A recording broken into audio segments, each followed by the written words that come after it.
Hello friends, welcome to my YouTube channel. तो आज की इस वीडियो में मैं बात करूंगी एडवर्टाइजमेंट के बारे में, जो कि हमारा प्रमोशन मिक्स का एक टूल होता है। और ये टॉपिक आपके यूनिट नंबर 4 के अंदर आता है, मार्केटिंग के अंदर।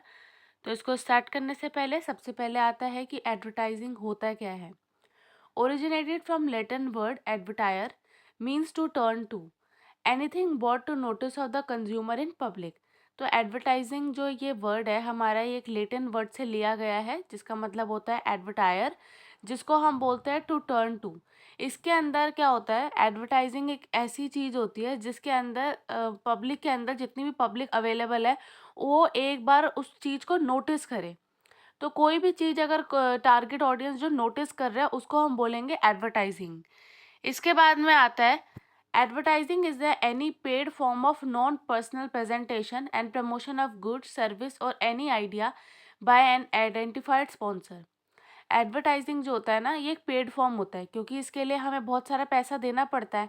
और ये क्या होता है, एक नॉन पर्सनल प्रेजेंटेशन होती है, जहाँ पर क्या होता है, प्रमोशन किया जाता है, गुड्स का प्रमोशन किया जाता है, सर्विसेज का प्रमोशन किया जाता है और आइडियाज़ का भी प्रमोशन किया जाता है बाय एन आइडेंटिफाइड स्पॉन्सर। मतलब इसके अंदर जो आइडेंटिटी होती है ना, वो सबको पता होता है कि ये पर्सन इसके अंदर काम कर रहा है। तो एडवर्टाइजमेंट के अंदर 3 चीज़ें मेन होती है। सबसे पहले होता है कि ये पेड फॉर्म होती है, जहाँ पर हमें पैसे देने पड़ते हैं। सेकंड होता है, इसके अंदर हम प्रमोशन करते हैं गुड, सर्विस और किसी भी आइडिया का।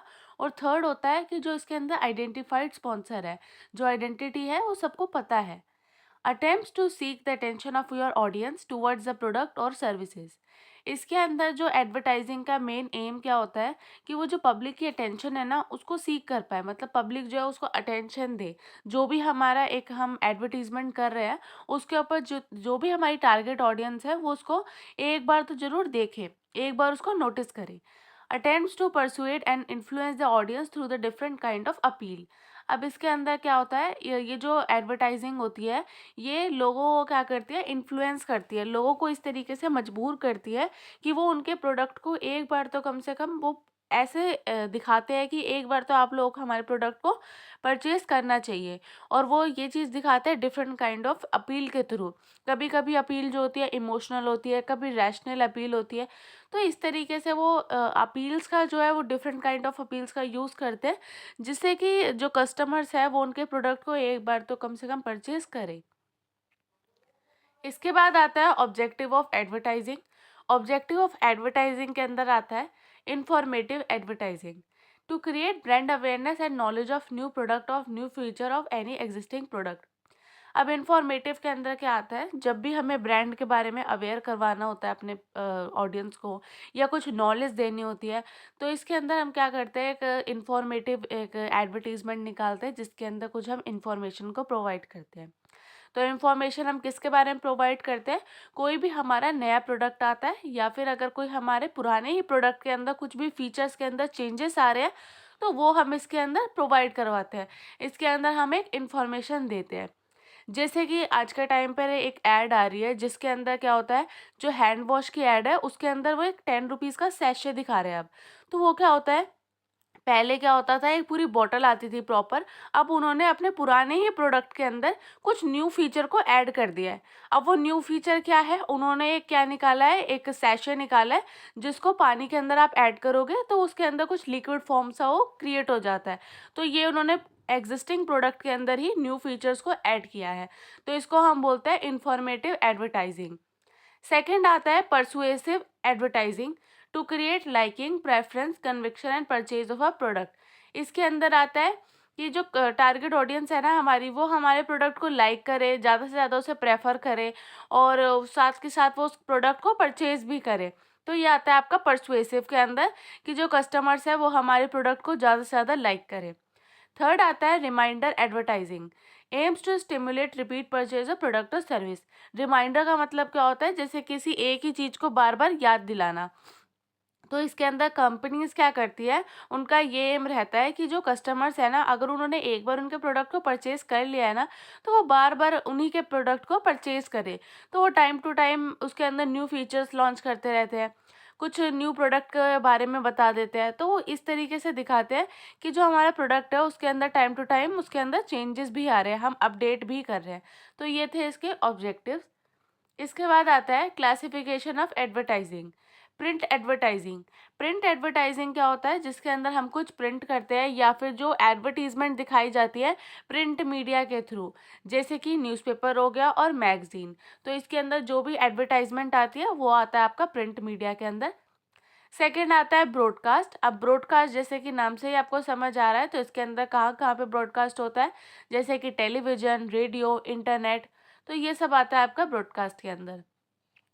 थर्ड आता है आपका आउटडोर। आउटडोर के अंदर क्या होता है, जब आप कहीं बाहर जाते हो और वहाँ पर किसी चीज़ की एडवर्टीजमेंट देखते हो, जैसे कि अगर आप मेट्रो के अंदर भी ट्रैवल करते हो, तो मेट्रो में क्या होता है, कभी कभी बहुत ही ज़्यादा एडवर्टीजमेंट वहाँ पर मेट्रो के गेट्स पे या फिर मेट्रो के अंदर जो मेट्रो रेल होती है उसके ऊपर लगाए जाते हैं। तो ये सब आता है आपका आउटडोर एडवर्टाइजिंग के अंदर, जैसे कि बिल बोर्ड हो गया, इवेंट्स हो गया, तो ये सब आएगा आपका आउटडोर में। फोर्थ आता है आपका कोवर्ट एडवर्टाइजिंग। प्रोडक्ट और the messages subtitle included in a movie और TV serials, these there is no actual ad, just the mention of the product in the movie.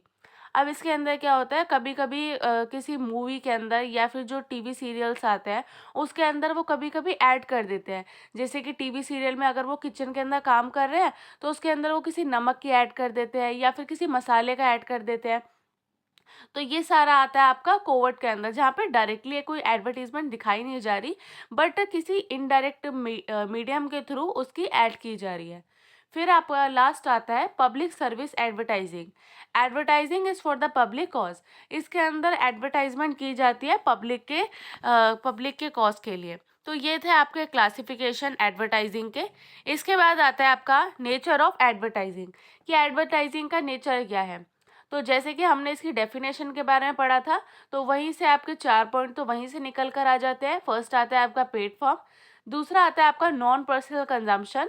मतलब है वो ऐसा नहीं है कि जो आइडेंटिटी जो जो लोग उनकी ऐड कर रहे हैं वो खुद अपने पर्सनल यूज़ के लिए कर रहे हैं, नहीं, वो सबके लिए कर रहे हैं। तो सेकंड आएगा आपका नॉन पर्सनल कंजम्पशन। थर्ड आता है आइडेंटिफाइड स्पॉन्सर। मतलब जो भी पर्सन आपकी एडवर्टीजमेंट कर रहा है उसकी आइडेंटिटी जो है वो सबको पता है, और अगर पता भी नहीं है तो जो उसको पूरा का पूरा दिखाया जा रहा है, जिससे बाद में उसे लोग सर्च भी कर सकते हैं। फोर्थ आता है आपका कंट्रोल्ड। फिफ्थ आता है इंफॉर्मेटिव एक्ट। इसके अंदर क्या होता है, एक इंफॉर्मेशन जो होती है वो पब्लिक को दी जाती है। इसके बाद आता है परसुएसिव। परसुएसिव मतलब ये इस तरीके से दिखाया जाता है कि जो टारगेट ऑडियंस है वो उसको लाइक करे, प्रेफरेंस दे आगे, और उसको आगे रिपीट परचेज करे। फिर आता है कॉम्पिटेटिव एक्ट। कॉम्पिटेटिव मतलब कंपटीशन में अगर आपको रहना है, कंपटीशन को अगर आपको आगे उससे कॉम्पीट करना है, तो इसलिए आपको एडवर्टीजमेंट निकालनी ही पड़ती है। इसके बाद आता है मास कम्युनिकेशन, कि एडवर्टीजमेंट के थ्रू जो हमारे मास कम्युनिकेशन है वो हम कर सकते हैं। हम ज़्यादा से ज़्यादा एरिया को कवर कर सकते हैं, ज़्यादा से ज़्यादा लोगों के साथ कम्युनिकेट कर सकते हैं। तो ये थे इसके नेचर। इसके बाद में आता है आपका functions of advertising. Prepare a ground for new product. इसके अंदर क्या होता है, एडवर्टाइजिंग के थ्रू अगर आपका कोई न्यू प्रोडक्ट भी है ना, तो उसके लिए भी आप एडवर्टीजमेंट कर सकते हो, जिससे कि ज़्यादा से ज़्यादा लोगों को आपके प्रोडक्ट के बारे में अवेयर हो सके। सेकंड आता है communication with the consumer. Advertising के थ्रू जो है वो कंज्यूमर से भी आप अपना कम्युनिकेशन कर सकते हैं। आप इसके अंदर जैसे कि अगर कोई इंस्टाग्राम पे कोई ऐड डालता है, तो उसके अंदर वो ये बताता है कि आपको इसके बारे में कैसा लगा, तो आप हमें बता सकते हैं। तो इस तरीके से कम्युनिकेशन भी इनका चलता है। थर्ड आता है इन्फॉर्मेशन, जिसके अंदर अगर कोई भी हम एडवर्टीजमेंट करते हैं तो उससे क्या होता है, एक इन्फॉर्मेशन निकल कर आती है, एक इन्फॉर्मेशन आगे पब्लिक को मिलती है। फिर आता है कंट्रीब्यूशन टू इकोनॉमी। अगर जो है एडवर्टीजमेंट अच्छी चलेगी, कंपनी अच्छा ग्रो करेगी, तो कंपनीज क्या करेंगी, फिर ज़्यादा से ज़्यादा टैक्स पे करेंगी, तो इससे क्या होगा, कंट्रीब्यूट होगा इकोनॉमी के लिए। इसके बाद आता है स्टिमुलेट्स डिमांड। ये डिमांड के अकॉर्डिंग अपने प्रोडक्ट को बनाएंगे। Identifying brand. इससे क्या होता है, एडवर्टाइजिंग के थ्रू आपको एक ब्रांड के बारे में भी पता चलता है कि ये प्रोडक्ट किसके बारे में है, या फिर ये जो प्रोडक्ट है ये कौन सी ब्रांड उसको बनाती है, तो इससे ये भी आपको पता चलता है। फिर लास्ट आता है आपका बिहेवियरल चेंज या फिर ट्रायल्स। तो बिहेवियरल चेंज अगर कुछ हो रहा है, किसी में बिहेवियर में चेंज आ रहा है, या फिर अगर इकोनॉमी में कुछ चेंज आ रहा है, तो उसके अकॉर्डिंग भी कंपनीज क्या करती है, प्रोडक्ट के अंदर भी चेंजेस लेकर आती है। तो ये थे इसके फंक्शंस। इसके बाद में आता है आपका लास्ट क्रिटिसिज्म ऑफ एडवर्टाइजिंग, कि एडवर्टाइजमेंट को एक क्या क्या इसके अंदर डिसएडवांटेजेस है, या कि इसके क्रिटिसिज्म क्या क्या है। तो फर्स्ट आता है multiplication of needs, buying things that not needed. अब इसके अंदर क्या होता है, जब कभी-कभी कुछ अननेसेसरी इतनी सारी एडवर्टाइज़मेंट दिखाई जाती है, तो इससे क्या होता है मल्टीप्लिकेशन हो जाती है। काफ़ी सारी एडवर्टाइज़मेंट एक ही टाइम पे रन हो रही होती है। तो ये चीज़ इसकी बहुत बड़ी क्रिटिसाइज़ की जाती है। सेकंड आता है इसका मिसरिप्रेजेंटेशन ऑफ फैक्ट। कभी-कभी क्या होता है मिस इन्फॉर्मेशन या फिर अभी जो वो है कोई एडवर्टाइज़मेंट है वो ठीक से नहीं दिखाई जा रही। तो उससे क्या होगा मिसरिप्रेजेंटेशन होगा फैक्ट्स का। थर्ड आता है इंक्रीज्ड कॉस्ट। अब जैसे कि जो एडवर्टाइजिंग होती है ये बहुत ही ज़्यादा कॉस्टली पड़ती है क्योंकि एक पेड फॉर्म है। तो इसके अंदर क्या होता है अगर जैसे बड़े बड़े सेलिब्रिटीज़ इसकी एडवर्टाइजिंग करते हैं तो वो बहुत ज़्यादा उनको पे करना पड़ता है। तो एडवर्टाइजिंग जो होता है ये सबसे ज़्यादा कॉस्टली पड़ता है कंपनीज़ को। इसके बाद आता है क्रिएट्स मोनोपोली। मोनोपोली का मतलब होता है जहाँ पे सिर्फ एक सिंगल सेलर होता है, सिर्फ बेचने वाला एक ही पर्सन है। अगर इस तरीके की मार्केट आ जाती है तो इससे क्या होगा, जो प्रोडक्ट्स के प्राइजेज़ है वो बहुत ही ज़्यादा इंक्रीज़ हो जाएँगे फ्यूचर के अंदर। इसके बाद में आता है इरिटेटिंग। समटाइम्स क्या होता है जैसे कि कोई भी एडवर्टाइज़मेंट है वो बार-बार कंटीन्यूअस बेसिस पे आए जा रही है, आए जा रही है। तो जो पब्लिक है वो इतनी ज़्यादा इरिटेट हो जाती है, वो उस चैनल को ही आगे स्किप कर देती है। तो इस तरीके की जो एड्स होती है उनसे कभी-कभी इरिटेशन आ जाता है टारगेट ऑडियंस के अंदर। Waste of natural resources. कभी-कभी एडवर्टाइज़मेंट बनाने के लिए काफ़ी सारे नेचुरल रिसोर्सेज़ को भी वेस्टेज की जाती है। इसके बाद में आपका ये टॉपिक जो है वो कंप्लीट होता है। तो आज की वीडियो में हमने देखा है एडवर्टाइजिंग के बारे में। तो एडवर्टाइजिंग के हमने मीनिंग के बारे में देखा है, नेचर के बारे में देखा है, ऑब्जेक्टिव्स, फंक्शन, क्रिटिसिज्म। तो इन सब के बारे में हमने एडवर्टाइजिंग के अंदर बात की है। अगर आपको मेरी वीडियो अच्छी लगी हो तो प्लीज़ लाइक करें, चैनल पे नए हो तो आप सब्सक्राइब करें और आप मेरी वीडियो को ज़्यादा से ज़्यादा शेयर करें। Thank you so much for watching.